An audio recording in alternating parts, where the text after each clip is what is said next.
মানুষ কি সত্যিই একা? জন্মের পর যে কান্না আমাদের জানান দেয়, তারপর থেকে জীবনের প্রতিটি দিনেই তো একা থাকার পাঠ শিখি। আমরা ভিড়ের মাঝে হাসি, গল্প করি, কিন্তু প্রতিটি হাসির পেছনেই লুকিয়ে থাকে নিঃসঙ্গতার দীর্ঘ ছায়া।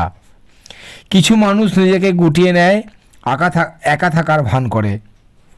আসলে তারা ক্লান্ত, চেনা মুখগুলোর ভিড়ে নিজের মুখ হারিয়ে ফেলার ভয়ে।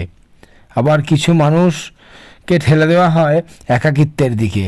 অযত্ন, অবহেলা আর প্রিয়জনের অনুপস্থিতি তাদের হৃদয়কে এমন স্তব্ধ করে তোলে যে তারা আর কারোর দিকে হাত বাড়াতে পারে না।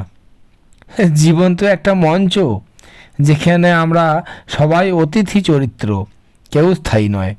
একদিন নাটক শেষ হলে, সব আলো নিভে গেলে আমরা বুঝি যাত্রাপথে পাওয়া হাতগুলোর শুধু সাময়িক সান্ত্বনা। শেষমেশ আমরা সবাই ফিরি নিজের কাছে, শূন্য একটি কামরায়, যেখানে আমাদের একা থাকার শিল্পটাই জীবনের সব থেকে বড় সত্য।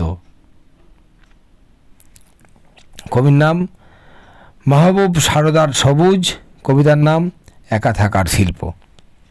সত্যি তাই, মানে আমরা যা কিছু করছি সব কিছু আর অভিনয়। এই যে সারাদিন দৌড়াদৌড়ি, হানাহানি, মারামারি, কাটাকাটি, রোজগার, ধান্দা, এখান যাওয়া সেখান যাওয়া, ব্যস্ততা, বিশ্রাম, এভরিথিং, সব কিছু মধ্যে যেন একটা অভিনয় কাজ করে। সে রামকৃষ্ণদেব বলেছেন না, এও অভিনয় সেও অভিনয়, সব মিলেমিশে একাকার হয়ে গেল গো। সত্যিই তাই, সব যেন মিলেমিশে একাকারই হয়ে গেল। সবই তো অভিনয়। এই জীবনের রঙ্গমঞ্চে আমরা শুধু অভিনয় করতেই এখানে এসেছি। তো একটা কথাই বলবো, যত দিন আছি, যতক্ষণ আছি, যতটুকু আছি, সবার সঙ্গে আনন্দে সুসম্পর্ক বজায় রেখে ভালো ব্যবহার করে আমরা এই জীবন থেকে এগিয়ে যাব কোথায় না, মহাজীবনের পথে।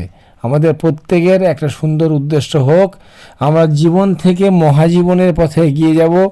আমরা সেই করতে করতে যে এগিয়ে যাচ্ছি, সব কিছু শূন্যের দিকে এগিয়ে যাব, সুন্দর সুসম্পর্কটা সবার সঙ্গে রেখে যাব।